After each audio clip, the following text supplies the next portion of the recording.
Hey guys, Tim Schaefer. I'm going to try to do this review. If you've ever seen my reviews, you know that I try to do them all in one shot. I don't like to edit and I don't like to mush stuff together. But I am going to try to do this actually as two shots. One in here in my shack, and then one out there shooting real quick at the end. So, real quick, I want to tell you, I've got this diamond bow. It's the Diamond Edge SB-1 bow. It's a nice bow. It's dual cam. It's a fast bow. Goes from 7 pounds to 70 pound draw. It goes from 15 to 30 inch draw length. It comes with everything. I mean, it comes with the quiver. It comes with sights.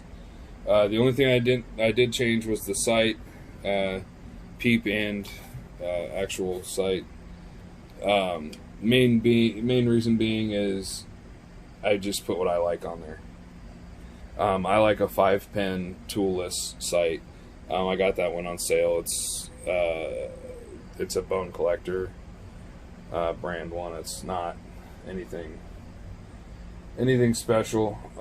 Just 5 pins and toolless, and I found it on super sale. So real quick, I want to go over something that I hear a lot of people talking about in stores and in different archery ranges and things like that. People are a little bit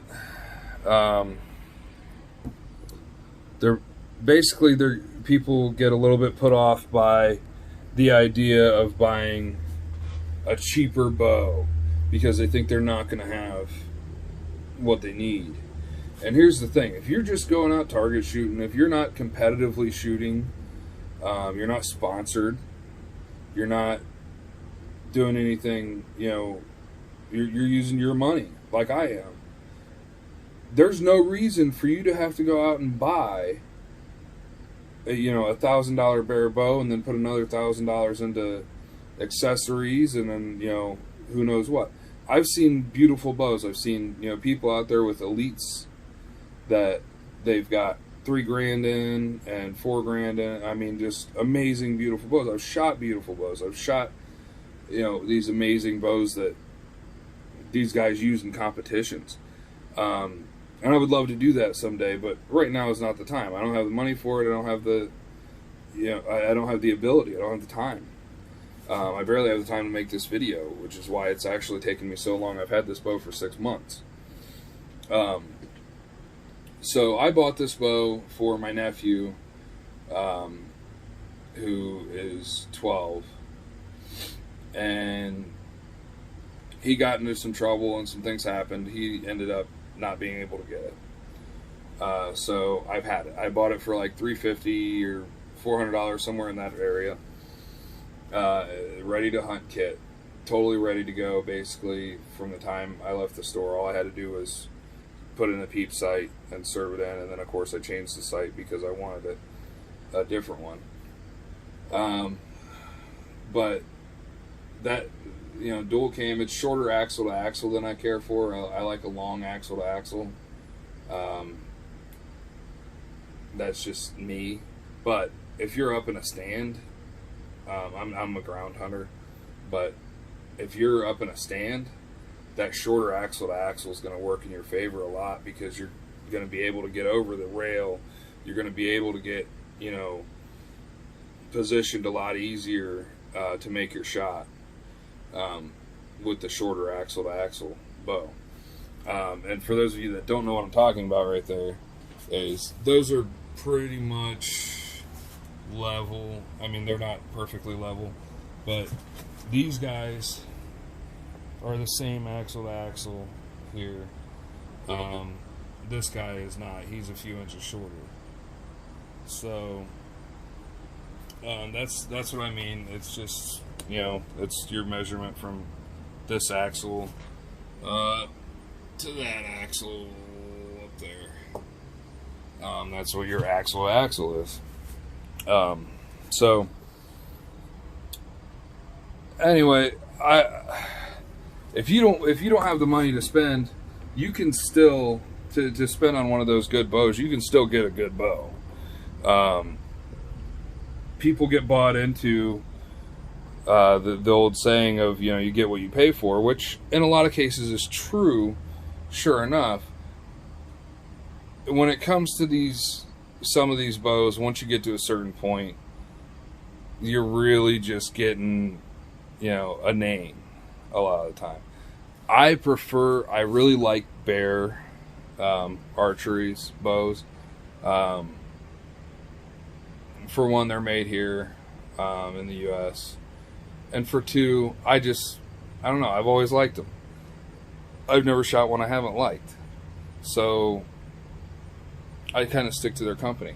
I bought the Diamond one because of its versatility and its grow as you go factor, because like I said, I was getting it for my nephew, not for me. And I ended up really liking it, but it's kind of loud. So I'm gonna mount this up on my bow real quick, and we're gonna take a few shots and listen to it, and I'm just gonna talk about it again, you know, while I'm shooting it. Maybe. Let's see. Alright guys, so here we are. I've got the phone mounted sort of to my bow. I'm going to shoot a couple arrows here just to give you an idea. Now I will say this is an easy bow to hold off on. I can sit here and hold it, you know, for a while, and I'm back here shaking it just to mess with it a little bit. But yeah, you can hold this bow for a good minute, even with a 70-pound draw weight. But there, you just heard it was loud. You probably also heard the siren. So, fix this. I'm kind of holding up this mount. Well, not mount, but squirrely little tripod stand that I'm using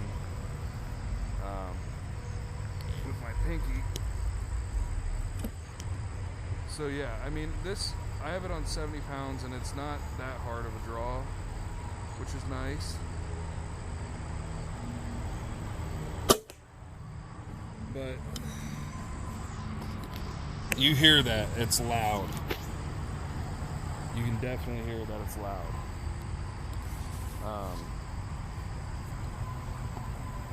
This stupid thing is going to tick me off so bad.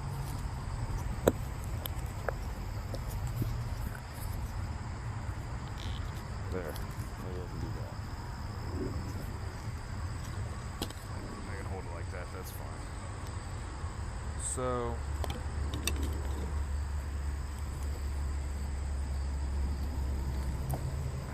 son of a bitch. So, alright. Last shot. Mostly because that damn camera mount is annoying me. But I mean, you can hear it. You can hear it, and then you can hear its speed. It is quick, and it definitely is a good bow to have. Like I said, my only disagreement with it is the fact that it's a little louder than I care for. I don't like actually hearing the string stop, that bop, you know, that noise. I don't like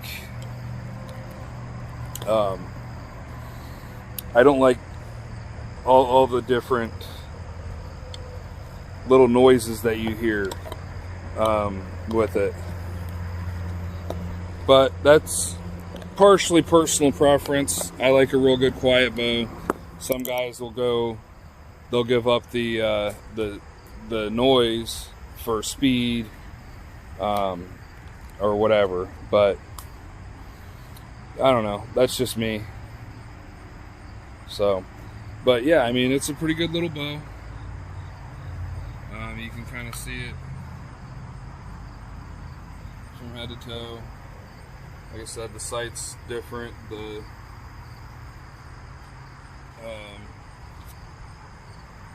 But I think that's about the only thing I changed on it was the sight and the peep sight, of course. So, trying to think. Just so you know, I was using 400 grain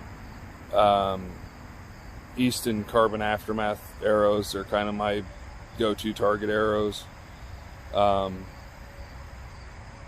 prefer using gold tips and stuff like that when I'm in the field, or when I'm actually shooting for accuracy. The Carbon Aftermaths are cheap enough that if I Robin Hood one or whatever, I'm not gonna be too upset. I'm not gonna be out a bunch of money. I'm not paying $10 an arrow or $20 an arrow or whatever. I know guys that do, and that's all good and well. I can't afford it. So I mean, hunting on a budget, especially anymore with the popularity that it's gained, is difficult. But you can definitely do it. And that goes back to buying those ready to hunt packages and just dealing with that until you either save up the money or come across some money or whatever. It falls off the truck. I'm not turning you in. But until you really know what you want, first of all, second of all, save up the money, it's worth going and just buying a ready to hunt package. It really is. I will never steer somebody away from one unless it's something like, well, that's a good one, but go look at that one, because that ready to hunt package is a little bit nicer, or has a little bit better accessories with it, and it's a good bow. That's the other thing with this diamond. I'm not a big fan of the accessories that they come with, mostly because I've used Bear, and I like Trophy Ridge. Trophy Ridge's stuff is pretty good. But whatever, they used this octane quiver, and stuff like that, and I mean, everyone has their own preference. It is what it is. But at any rate, that's what happens when you live near a freeway. But at any rate, I just wanted to get this out there and just give somebody else another look at what somebody else's point of view on this bow is. I like it. Overall, I'd give it probably a 7 out of 10. Just because accessories wise, I didn't care for the accessories that came with it. And the noise. Outside of that, everything about this bow has been great. I've had it for 6 months. I've probably shot 200 arrows through it, which isn't really a lot, but I've shot it a lot, or a good bit, and I really do enjoy shooting it. It holds on. Your back wall, you can sit there and mess with it. It's not going to jolt you. It's not going to pull you around. As far as for a young person, in that 10 to 15 area, 10 out of 10 on that bow. 10 out of 10 for somebody that's that age. Absolutely 100% 10 out of 10 on that bow. And I know Bear puts stuff out too. I haven't messed with a lot of the Bear youthy type bows. They're big, grow as you go bows. I will soon, because my daughter's coming out of,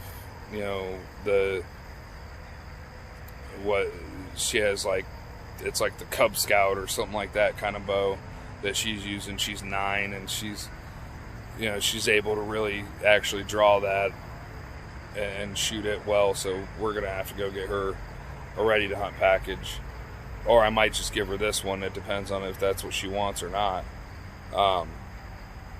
But if we do, I'm going to talk her into a bear package, like a cruiser or something like that. So, all right. Well, anyway, I hope you enjoyed my video. If you didn't, sorry. There's plenty of other ones out there, and hopefully we'll see you again. Hey guys, it's Tim Schaefer. I just watched the previous video, and something that stuck out to me that I wanted to mention too. When I was talking about, like, if you're just going to buy, bow and arrow and stuff, be very careful. I'm not going to say don't do it, but be very careful with buying a used item from, Facebook or Craigslist or, those type things, because you don't know until you have it inspected by an actual bow technician. I wouldn't go buy a bow, especially a bow. Maybe some accessories I wouldn't be so worried about, but the bow itself, limbs could be starting to split or something like that, and you don't see it. A bow technician will. So if you're gonna do that, if you're gonna go the route of buying used, either buy it from a legit shop, or buy it, if you're gonna buy it, have them meet you at a Field and Stream, or whatever your local shop might be. Have them meet you there and have an actual bow technician look at it before you make a purchase, just because you could get hurt and it's a major safety issue. Now, if it's like you're buying it from your cousin and you just went hunting with him the last 3 seasons or whatever, and he used that bow, maybe, yeah. But if it's I met this guy and he said he has a bow, I would get it checked out, just because better safe than sorry. You don't want to be in the middle of the field with half of a fucking a limb sticking into your arm, or something where that bow exploded on you, and or worse, it went through your fucking head. I mean, you just don't want to be like that. Excuse my language. But my point is, just be careful with what you buy. I personally, more often than not, will go to Field and Stream or to our kind of local store is Vance's Outdoors, and it's if I'm going to buy stuff for my bow or a bow, I'm generally going to an actual shop, just because my bows are something that I don't like to mess around with. I don't like to take the risk of buying something that's not going to work. Now, I will say, like at Field and Stream, when I go there, a lot of times I'm looking for, I know here it's black dots. It's like 75% off or something like that. I'm looking for stuff that's on a big sale. And I might scoop it up, I might not. But anyway, I wanted to just add that little tidbit, because I didn't mention the factor of secondhand sale, and I'm not saying that that's a bad way to go, because it's not. But make sure you get your stuff checked out. Don't get don't be the person that buys a bow and thinks they have what they were told they have, and then you go out and use it, and like I said, get really bad injured, or you break the bow. I mean, in best case scenario, if it breaks anyway, is you're out the money and the bow broke on you in the field and you didn't get the deer or the turkey or whatever you're hunting. That's kind of best case scenario with it breaking. Of course, best case scenario is it works fine and nothing else happened. But you know, bad injuries, fatalities, and shit like that happen because of little mistakes that could have been avoided. So I just wanted to add this on there. I'm sorry if my video was too long for anybody's liking and whatnot, but you know, I'm just being me. So take care.